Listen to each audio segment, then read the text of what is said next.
Hi, my name is James Orvis, and in today's session, I'm going to speak to you about something that plagues us all, and it's like our worst enemy. And I've been through it many, many times, sometimes like weeks at a time, or maybe a month or so. And I've needed to take like a break from making music, whether it's to go on holiday or just spend time with family and friends to kind of reset, which is my first tip, really. Like, basically, if you're really struggling and you just nothing's coming out and you're kind of losing the fun in creation, like you're just getting stressed out all the time, maybe the writer's block is not to do with your ability to make music. It could just be that you've overworked yourself, you're putting too much pressure on yourself, a lot of stress. You might be worrying about whether X label is going to sign your next track. You might even not have made a track yet, and you might just be like, oh, I've got to make a track so Drum Code will sign me, or DIY Namic will sign me, or something like that. Like, and we've all been there and thought about those things. And sometimes that can be the problem, putting that stress on yourself to adhere to a certain style, which is something I've struggled with a lot. And it's only until recently that I've really found that actually the way to get out of writer's block is to just kind of create music that's being true to yourself, not trying to fit into a scene or a genre, which is really important for me going forward. So that's my first tip. My first tip is if you are struggling, like maybe look inside yourself and think, do I need a break? Do I need to realign my mindset with what's important? And have I kind of lost track and got caught up in things that don't really matter? So the first thing I would do is, maybe there's a small thing that you can do. Maybe you can go for a walk, do some yoga, go for a run, meet up with your friends, your partner, go to the cinema, just something that gets you away from this stuff. If you're a busy person and you like being busy and that's what makes you happy, because that I'm like that as well. I love to do stuff, and whether it's creating, drawing, listening to music, or just doing, I just like to do something, all the time.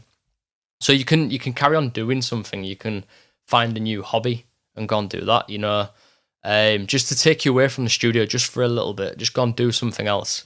And another key pointer for me, when I'm coming to those kind of moments, is that if I go for a walk around my local park or the woods or anything like that, and I'm listening to music that I normally love, and it's just not hitting me the same way, then I know there's something not right there. Like, if I'm listening to music and I'm not getting excited about music that I should love or that I've loved in the past, or like new artist releases, and I'm just skipping through Spotify, then I know that I'm not feeling great. Like, there's something that I need to fix.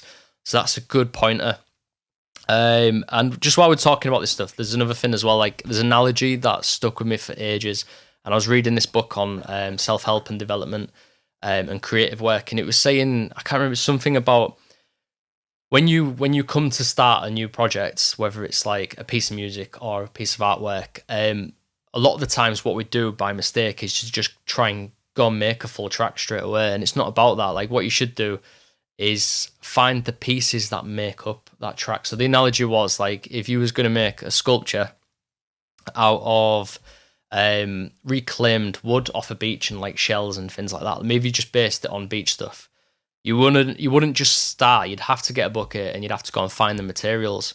So the analogy was that you'd go to the beach, you'd get the shells and everything that you want to make the sculpture. Then when it comes to making the sculpture, it becomes really easy because you've gone off, you've found these things, you've studied them, you've tried to think about how that would go together with the other elements that you've got, and you chuck stuff away and keep stuff.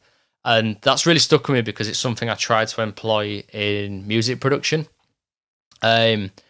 Because if you just go and try to make a full track, you're like, I'm going to make a full track today, I'm going to do it right now, and you start and you push yourself into certain areas, it doesn't work as well sometimes as much as if you went and grabbed some presets and loops and things that are inspiring you, or maybe stuff that you've made before and put it into a folder, and you just grab some materials and kind of experiment a little bit. It's all about that. It's about experimentation, and also exploring as well. You need to explore. You need to find sounds that are inspiring to make a track out of. And that leads me on to my next point, is to find something that you love about making music and adapt on that, like build into that more. So for me, it's like sound design and synthesis. I get really excited about tweaking and modulating stuff, and trying to explore synths to find sounds that are are different and really interesting.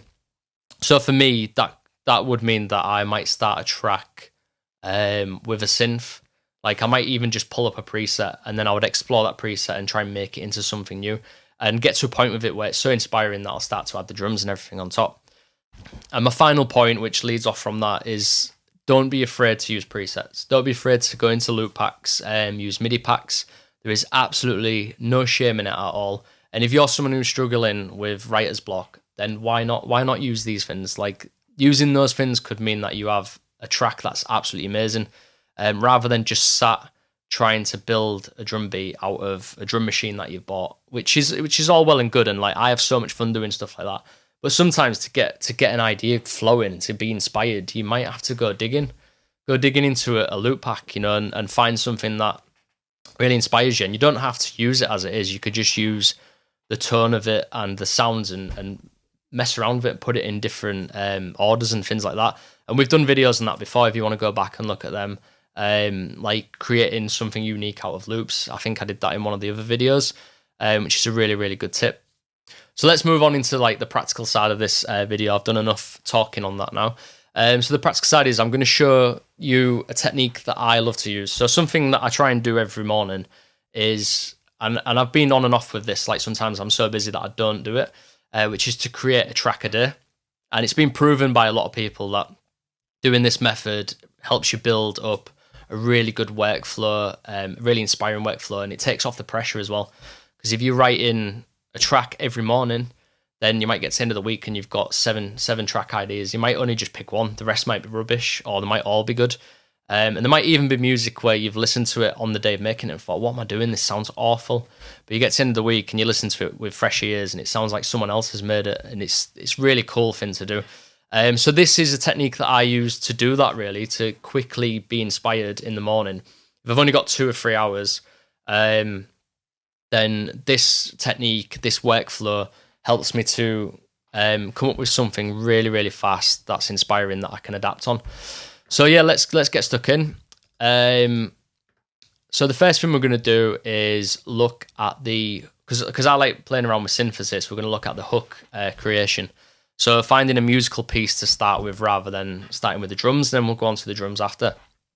So the first thing that I'm going to say is there's a couple of ways of doing this. I mean, you could get a loop, like an audio loop. So if you go into our Audiotent packs, if you go into something like Alter, for instance, I think it's this one.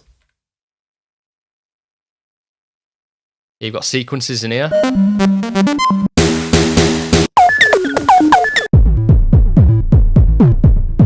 So if I'm really struggling to create a melody, I might just go into there and pull something out. Just keep going down until something really clicks with you and you're like, oh, I really like that. And then go on to kind of mangle it up after. So that's one thing you could do. And the other thing is that, like, we've got MIDI packs. So if I just go in here, this is one I created recently. Go into MIDI packs, you could just drag them in. So you could get up like a synth preset and then you could drag these MIDI notes in. So I've dragged them on there, and you could just play them.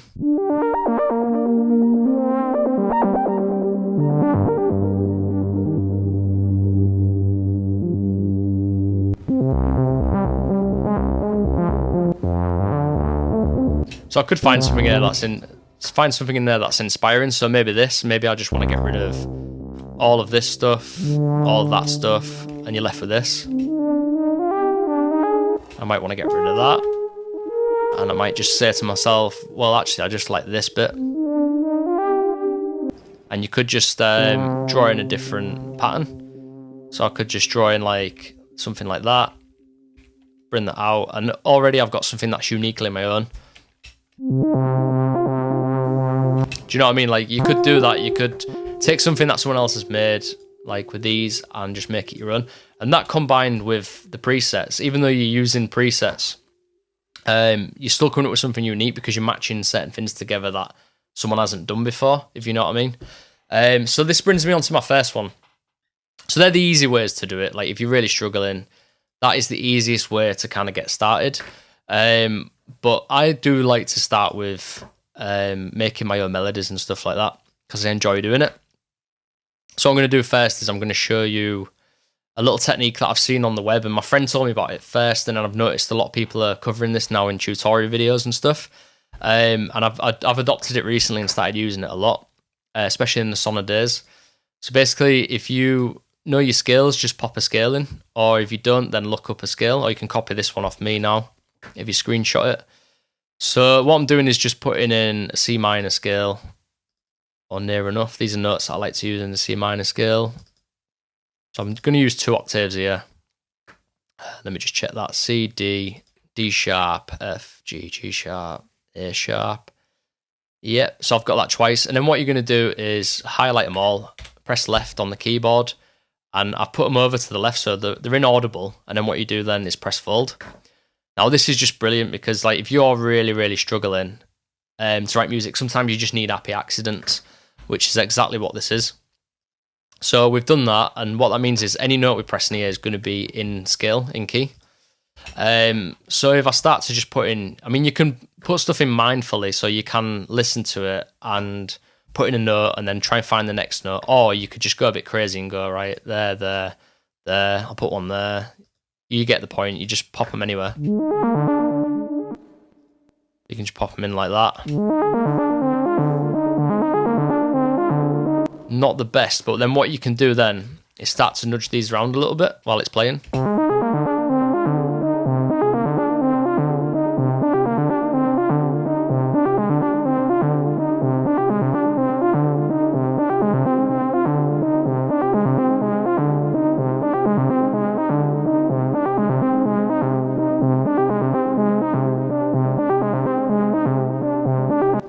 That actually, let me just, and then you can play around moving them back and forth. So it's really, really easy to come up with stuff like that. And then what you could do is you could say, right, I really like that, but let's do that shell analogy thing of going on the beach, and let's just make a couple of more while we're here. So you'd have to just land on the first thing you come across. You can save it, place it there, move on to another one, and maybe get like 5 to 10 of these going. Let's do another random one, and then we might do a more conscious one where we're trying to pick out notes. Sounds a bit too similar to the first one, that. Let's actually do this by... That's cool. So you might find like a little hook that you like. That's cool, and let's duplicate that and add in a response to it as well. So let's just duplicate that. And for a response, you might just nudge these notes around a little bit. So maybe move them, put this to a different one.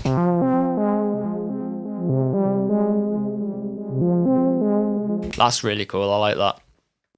So you get the idea. So basically, by doing this, we're generating loads of ideas that are all in the same key that we can use later on. And sometimes these can be doubled up as well, which this might not work, but pretty much works. There might be a bit of nudging I need to do with the notes and stuff. But yeah, you've got all these ideas in the key that you want to work in. And it's like that sonor day idea, which I mentioned before. Like you might write 5 to 10 of these just in one little kind of half-an-hour session, have a break, come back, listen to what you've done, and one might just really speak to you. It might just be like, that is the idea that I want to roll with for the next for this track. So we'll move on to the next part of this little session idea that I've got going on, which is to take the one you like. So I like this one the most out of these two. And actually, before we move on, there's a thing I want to talk about. So what I found is with making melodies like this, if you find that something's a little bit too bright sounding, or you want it to sound a little darker, or a little bit more, you want it to sound a bit more emotive, or you want it to sound a bit lighter and a bit more uplifting, it might just be a case of moving a note up and down. So like in here, like it might just be a case of moving like that one there. You can really change like the emotion of the thing. In fact, that is actually really cool. So what I might do is duplicate that like this, and then I might see if this works.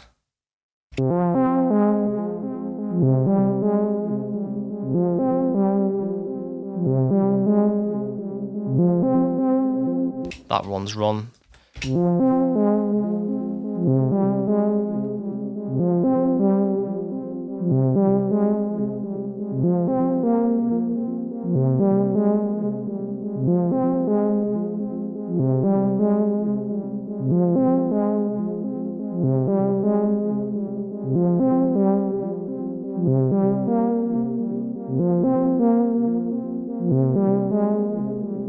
Let's just one last go. Let me just try this bit.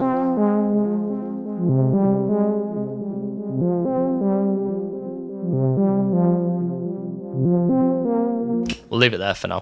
But yeah, you get the idea. So basically, just by nudging the note up or down within that scale, you can make something that's more emotive, or it's a bit deeper and darker.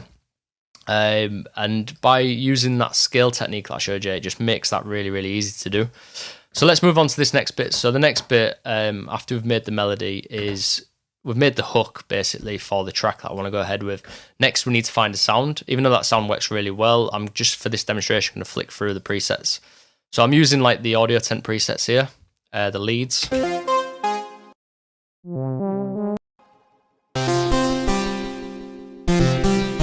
I really like that. So let's say if I just want to go with that one. And you could, again, you don't have to stick with that. You could go, I really like that, but let me just have another look, see what else we've got going on. I could duplicate that and mute it and then keep going for the presets. Maybe there's something nice will pop up. There is a risk with that though, because if you keep looking and looking for stuff, it's not productive. So you have to have a limit on it and say, right, I'm just going to go with this sound for now because I really like this. And like I said before, the thing I like to do is explore presets. So now we've got this basic sound idea going on. The next thing I can do is to start to look at the preset itself. So I might start modulating stuff and turning these on and off. Let's have a play with that.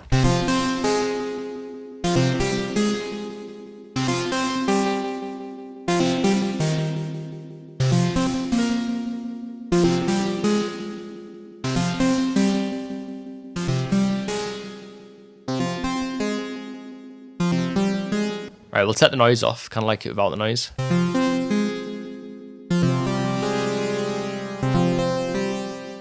Right, so this is my next point now, which is to find out what you'd want to modulate in that sound. So this is what I was talking about before, about being inspired by losing yourself in a synth patch and just spending like 10, 20 minutes just exploring this sound, because it'll make your job easier when it comes to the sound idea as well. Because if you've just got that playing on a loop, you can get bored really easily. The song's not going to progress, so you need to explore the synth and see where you can take it in the track. And by doing this, you sometimes come across like a sound that is better than what you started with as well, in terms of what you want to go for. So the first thing we're going to do is map that this wheel here, because that opens up the release of the sound, which is quite cool. And then the next thing I want to look at is the filter. So that's not doing anything at the minute. So let's just go to... Need to see what this is mapped to actually. So envelope 1, yep, we're right there. Maybe want to turn the velocity off. That's better. Now we're doing it. Right, so...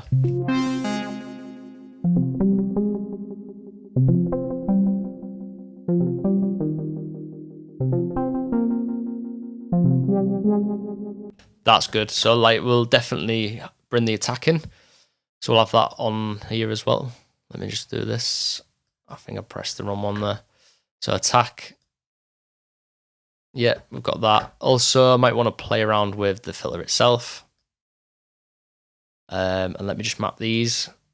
So we've got envelope attack and we've got the filter frequency.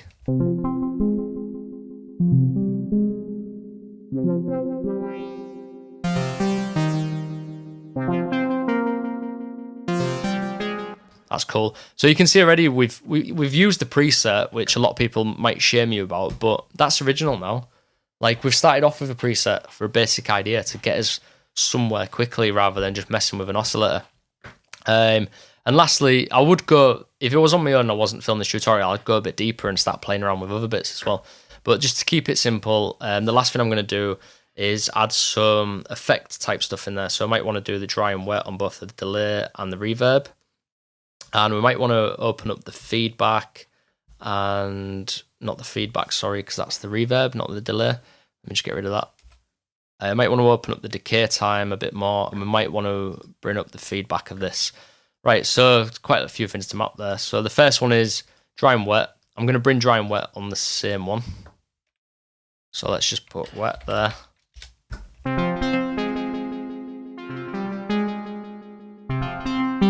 So that'll make more sense once we bring up the... let me just bring that up. Why is it not working? There we go. I've noticed that the archery stuff, it doesn't always, when you're using these, it doesn't always correspond properly on there, like lags, but it does work. Next thing's decay time, and then we've got feedback, so we're going to map both of them to the same one.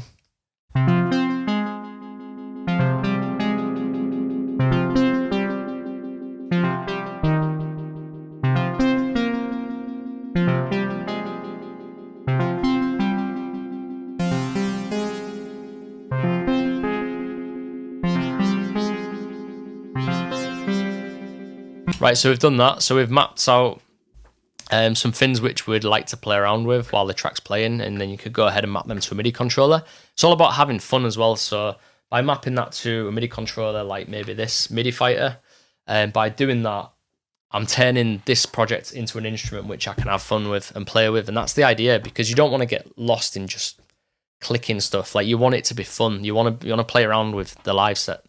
And the next thing that we're going to do is, so we've got that hook creation. You might want to add something else to that as well. So let's go ahead and do another one. Again, just matrix 12 to keep it simple. And let's look at basses. So let's just bring up the basses, and I'll just draw something in. You can even copy that over.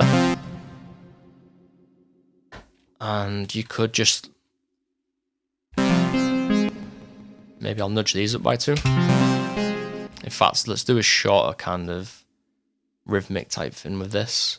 So we're in the key of C.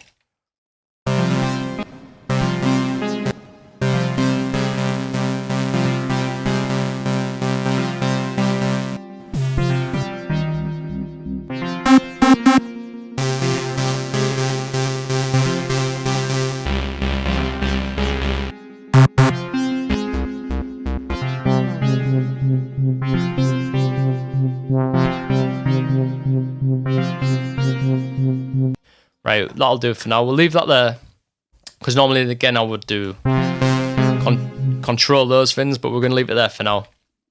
But we've got a bass and a synth going there, and you could try that out. You could go through the different MIDI clips that you had. So let's get rid of this one. We'll just leave it at bass and synth for now. So let's call that synth, call that bass. So quite quickly, we've come up with a basic idea for a track. Now, the next thing is the drums.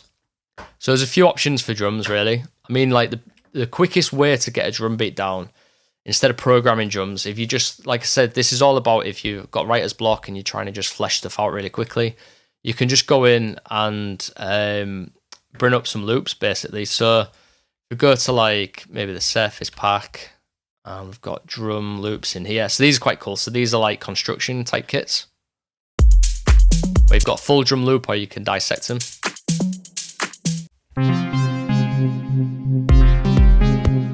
So I might take that kick, and then I might use a different hat. That works really well. I love that. So another thing that I was going to say is, like, even though you're using loops, again, we can make them unique. So we've done this in tutorials before. We might say that, oh, we don't want to, even though I do like that clap for the demonstration, I might get rid of it. So what I'll do is I'll bring in loads of loops and then pick stuff out that you like. And this is just like the easiest, quickest way to get somewhere really quickly. There's no shame in it. This is what I said before, like, absolutely no shame. If people tell you different, then they're just wrong in my eyes, because it's not about, it's not cheating. It's about being creative. And if this helps you get creative fast, then this is the way to go. There's nothing wrong with it.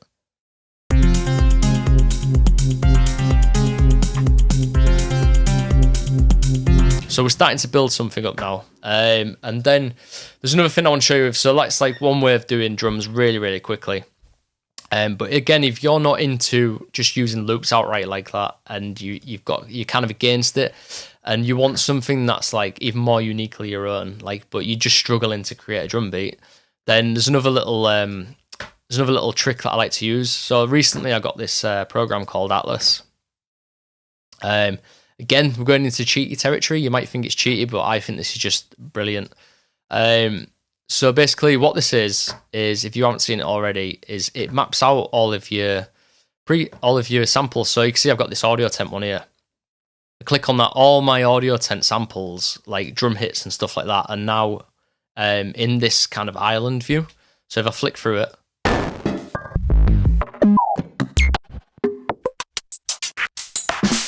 you can just quickly get through stuff, right? And you might think, well, that's great, but what's that actually doing? Well, what it's doing is it's grouping stuff together using artificial intelligence. Sounds that go well together. So when I use this in a second, it will bring up random sounds that go well together. Or in here, you can see relationships between them. And you can zoom right in there as well and pick out different samples. So yeah, I wouldn't normally use this island view that much. What I normally use is this randomizer. So what I've done just to save time is I've just made a drum beat here. Just a basic kind of drum beat. And what I'm going to do is press new kit. And it's just going to randomly give me a bunch of samples that fit well together or should fit well together.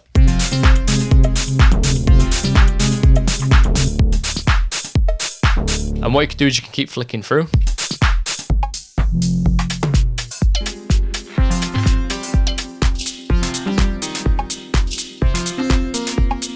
So I really like that. There's some good stuff in there. So basically, you might not be happy with the full kit. So what you can do is go, right, I really like that kick, so I'm going to lock it. And then you can go in and lock or change stuff. So while it's playing, I'll do that.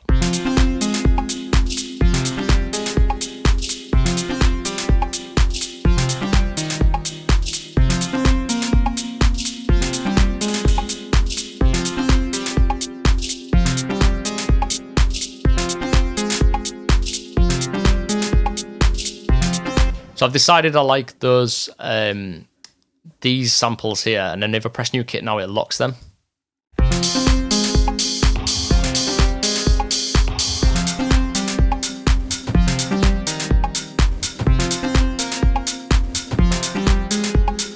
Really like that drum kit. So again, I could do what we did here, where you build up a few of them, go back and pick the best one or the best elements of each one and mix them together. Or I could just duplicate that now, and I could try another drum beat. So just so we've got that one saved. Bring this back up again, clear it, and start a new kit. It's just instant kind of like inspiration. And if you're someone who starts with a drum beat as for inspiration, use loops or just start with this. Like I've started tracks before with Atlas and just Audiotent samples. And I find actually I've got a bunch of samples, but just using the Audiotent ones, they're really cohesive. They all work together so well because they've all gone through similar kind of chains and sound design techniques and things like that. They just seem to really fit well together. And you'll see that now as I flick through the kits.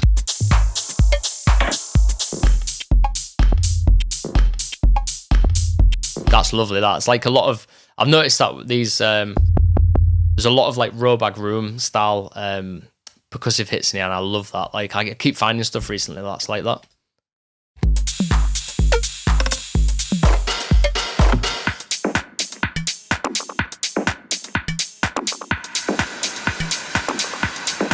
Just instant inspiration. I want to go somewhere with that now. That's a cool little loop for a break or something.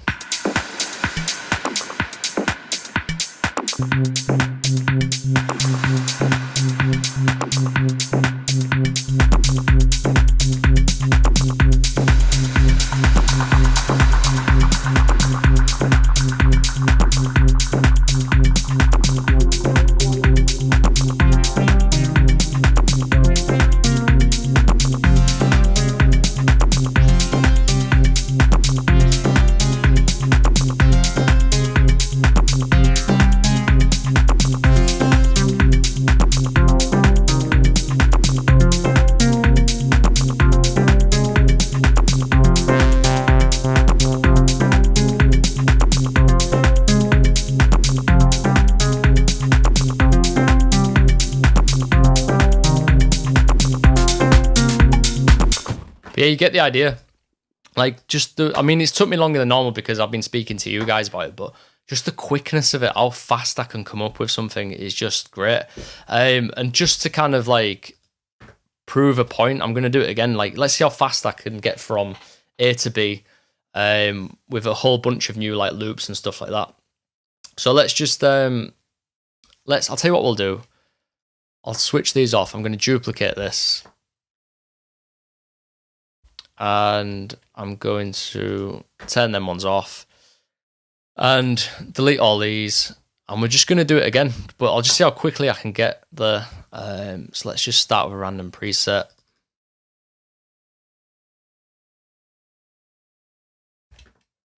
And just to speed this up, because I'm not going to do that again. Just this bit here, so that's just quicker for me. Right, so I'll bring this in and we'll come up with something.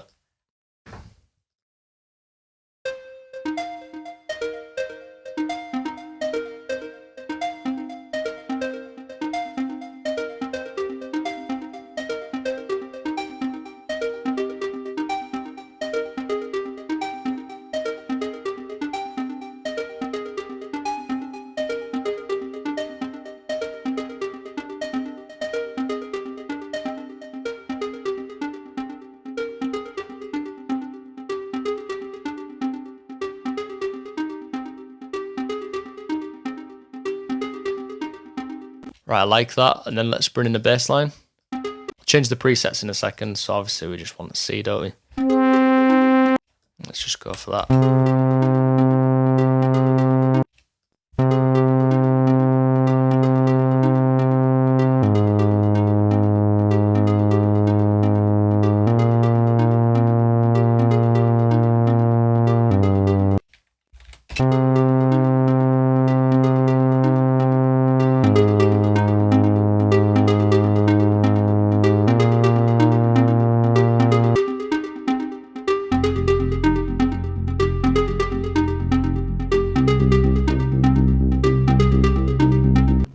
We're in already, like we've got another track going. Right, so instead of doing the loop thing, I'm just going to go with Atlas. Let's this time just draw in a beat, because I was a bit cheaty last time when I was setting up a beat beforehand. Oh, that's quite cool actually. Let's save that as a build. It's just so much fun working this way, and there's like no pressure as well.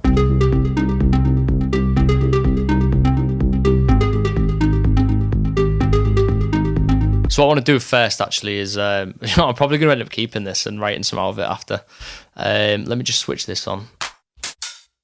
Let's just put in a simple beat. Kind of memorize where the claps and everything are now as well, and I'm sure you will if you start using it.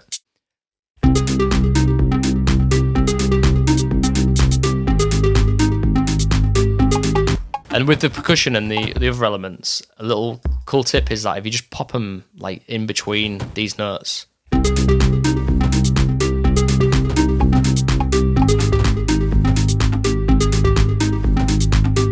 so that's quite cool. I kind of like that drum beat, but we're gonna destroy it, and we're just gonna bring up a new kit.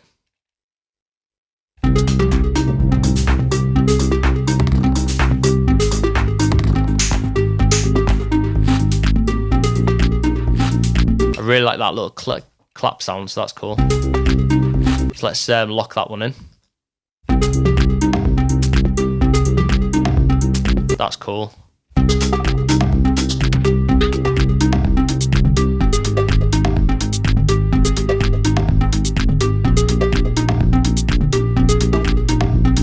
Get rid of that actually.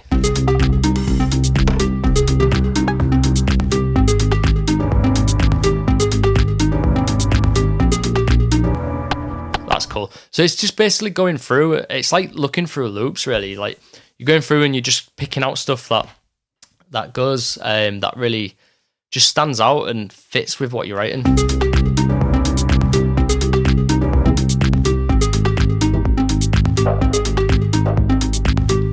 That's cool, so let's add it. And this for me has been a game changer, because normally I'm looking through all of the sounds. So I might go through an Audiotent folder and I'm just scrolling through.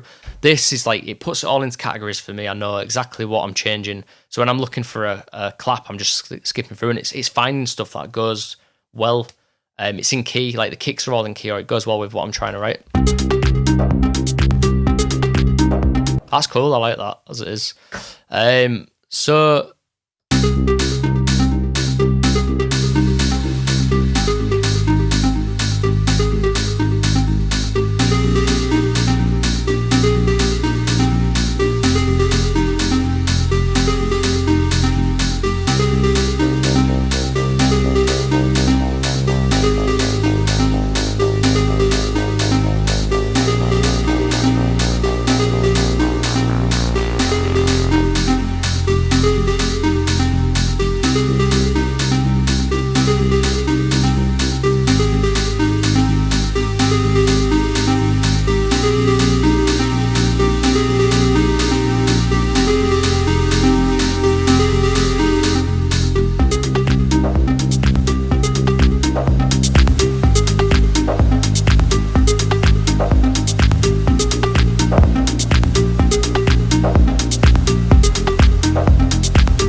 Ah, there we go.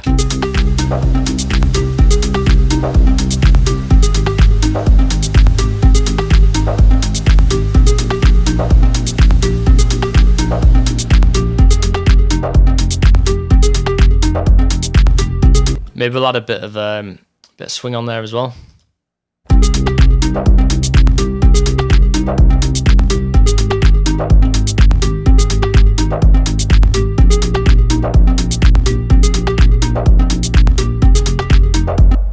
There we go. We did it. We just wrote 2 tracks, pretty much 2 track ideas really, really quickly. I'm going to save that because I really did actually like that and I might use it. But I hope that's been inspiring. Like, you don't need to complicate these events. Like, it's as easy as you make it, or as easy as you allow it to be, because I've done it and I still do it. I try and overcomplicate things. I'm gonna go on the Novation Peak and I'm gonna write something crazy that's gonna sound amazing. It might be crazy, but then once I try and bring it all together and put it in a track, it's like, well, I've just wasted 5 hours there creating a patch that doesn't even go with what I'm trying to write. It's all about trying to find stuff that's cohesive, and that's exactly what these tools are for. Like, these presets and these samples and stuff, they're all made specifically to be cohesive, and using things like Atlas as well just gets your results really, really fast. Don't be ashamed of it, because this is just to get you going. Like, that's just the basic idea. From there, I can start to process things, and I can start to add effects and draw automation in, and tweak the samples and tune them and things like that, and make it really unique and make it sound like me. Not the presets as they are and stuff like that. Like, I can make them sound unique to me as an artist. I hope this has been inspiring for you, and I hope it's really helped you, because I swear, like, writer's block is like one of the worst things to go through, and we all go through it, and I'm not over writer's block yet. I'll still go through it, but writing a song a day, making time for myself to recharge my batteries, and coming up with ways to get from A to B really, really quickly, really good workflows and things like that, really, really helps. And it's all about being quick as well, because you don't want to get stuck trying to make a synth patch or anything like that and wasting your time, or trying to look for the perfect snare drum. Just use the tools that are available to us. And I might as well bring you onto this as well. So there's another thing that I found out recently as well. I might have to just click on the website here.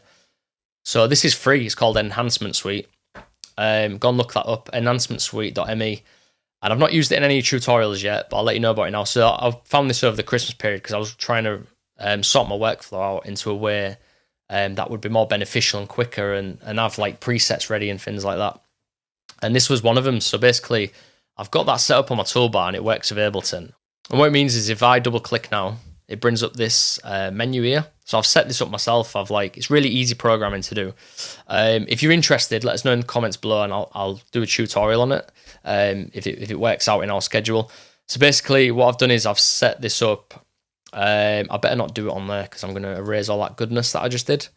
So if I go to MIDI track now and I want to bring up an instrument, I can go there. I can say, right, I want the Matrix 12. Whoops.